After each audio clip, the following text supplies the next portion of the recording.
Magpagdanan siya, mas mauuli pa siya sa ibon ka. Kaya kanina yung mga pwede mo mahaba.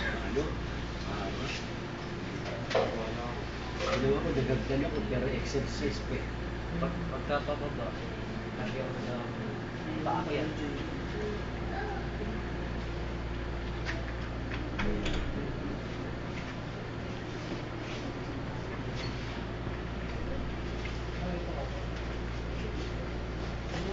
Ganda naman ka ng apo. Ikalo eh. Oo. Yung may sabing bulag yung apo ko.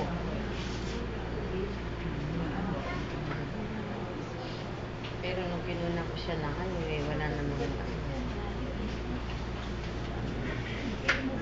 Tigas ang mata niya. Eh, sabi nga pala ni doktor yan, nung napansin namin yan, nung ano na daw, yan, kalat na. Kaya Anong may puti? Oo, kalat na yan, nung unang mapansin namin. Kaya yung nakita na yan, ibig sabihin, kalat na. Kinuna namin yung mata niya.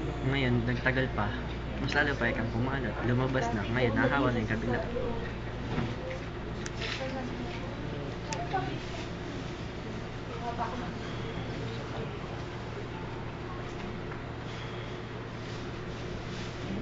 Mahaba yung purpisa ni Andrea. Ayan.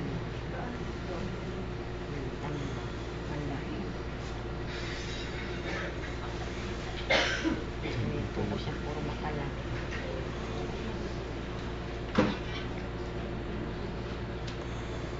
Pinasok yung kamay, na ano niya, dito tumama, nag-iiyak. Eh kaya nga, siyempre sa kanya. Kaya nga sabi, hindi pa sabi ko sa iyo.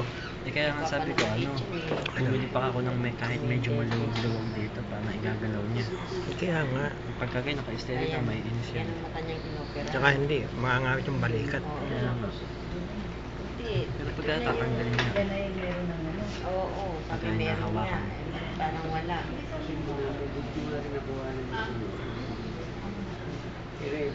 Pero sasabihin niya.